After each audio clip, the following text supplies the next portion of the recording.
and welcome to 5-inch Floppy on GameArena.com.au. I'm Junglist. It's been a couple of years since the mech genre has had any love, apart from a Crisis mod.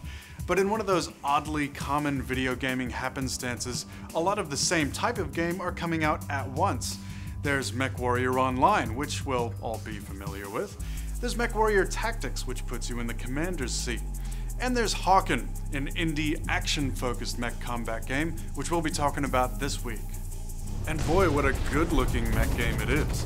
In Hawken, your mechs are not the size of buildings, they're around 2.5 times the size of a human. Adhesive Games is aiming for this to be a cross between MechWarrior and Counter-Strike, and we found that to be quite accurate. Instead of the in-depth customization we're used to seeing in mech games, there's a handful of pre-made mechs, which you can think of as classes. You'll have to unlock these mechs, and after leveling them up a fair way, you'll unlock an alternate gun you can use with them. But the selection of weapons allows Hawken a high degree of control over the experience. Weapons themselves are few in number, but pretty cool, ranging from long to short-range guns, to homing missiles and cluster rockets, to a clever tow missile that can be detonated with a second click to reach enemies around corners. Each mech can bring a special item into combat, as well as 2 guns, which can both fire at once, but doing so contributes to your heat, and in a game where overheating makes you a sitting duck, fortune favors the cold. If you're coming from a place of thinking about mech combat, then probably the most important thing to understand about Hawken is that the bigger mechs aren't necessarily superior.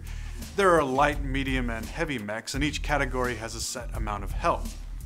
Lighter mechs not only move faster, but don't have to worry as much about fuel consumption, and their crosshairs actually move faster across the screen, making it easier to track your target while staying very mobile. The heavier mechs are very cumbersome and don't really have any weapon advantages, but can go into a shielded mode that can handle almost any situation. Almost. Hydraulics? Check. Weapon systems? Check.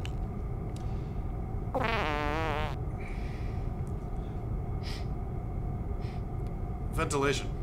Malfunction. No! So if you're playing Hawken as if your mech were the size of a building, i.e. badly, then the game just turns into this min-maxing thing where you just sit there trying to pour out more damage than you receive. With Hawken's in-game repair system, you could get away with that, repair, and be ready for the next fight. And it's true that min-maxing is important, which is why it behooves pilots to create 2v1 situations and set up ambushes. But these mechs are capable of more than that. They can just as easily juke and jive as powerhouse through a fight. They're like the Chuck Norris of mechs. In fact, it's easy to see how you get the two mixed up. After all, one's an unstoppable, unfeeling killing machine, humanity's greatest weapon, and one's a mech. We were pleased to see that Hawken is more than just a robotic punch for punch. Mobility, cover, and team tactics all come into it. This guy here is pretty good at dodging away from my slow turn rate, and he'd be even better if he dodged to the rhythm of my missile cooldown. Dodging is useful in all ranges of engagement. The player here uses it to great effect, only being out of cover when there's a missile to be fired. And when used well, even heavy mechs can be annoyingly mobile. Watch this player pull off some brilliant evades and eventually get the kill.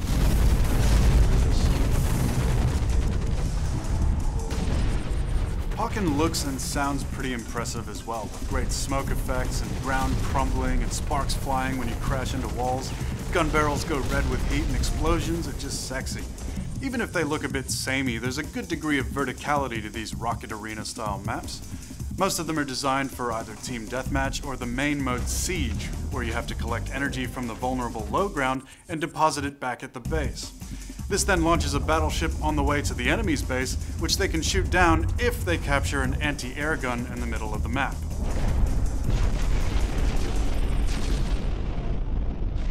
This seemed to us like an overly complex game mode. Far be it from us to recommend something like Team Deathmatch, but it's hard enough getting players in Call of Duty to play Domination. For some reason, gamers just gravitate towards the tedium of TDM, so perhaps some more and simpler game modes like King of the Hill wouldn't go astray. And as it is in most of these smaller games, it was kind of hard to get a game, period. Everything you see was recorded on a Western US server. Here's hoping that after release it's a bit more populated. The potential is there for team strategy though. You can organize who takes the radar that picks up enemy signatures, the radar jammer that works against the whole enemy team, the AoE heal, or if you're playing that siege mode, maybe a mech with lots of fuel and extra energy canisters will help. We won't spend too much time commenting on the pay system as it's still in beta and needs to be nutted out, but at the moment it looks like you'll be spending quite a lot of time if you want to unlock a mech, but not very much time for add-ons. A couple of nights will get you one add-on for your mech, and the real money exchange rate hasn't been sorted out yet. And that brings us to endgame. We're a little concerned about the discrepancy between the amount of time it takes to learn a mech and unlock a mech. There's certainly enough here to interest core gamers, but to keep them, they'll have to continue adding to the game. More modes, more mechs, more guns. Until that time, Hawken is impressive, free, and fun. So strap on, give it a go, just don't fart in your mech.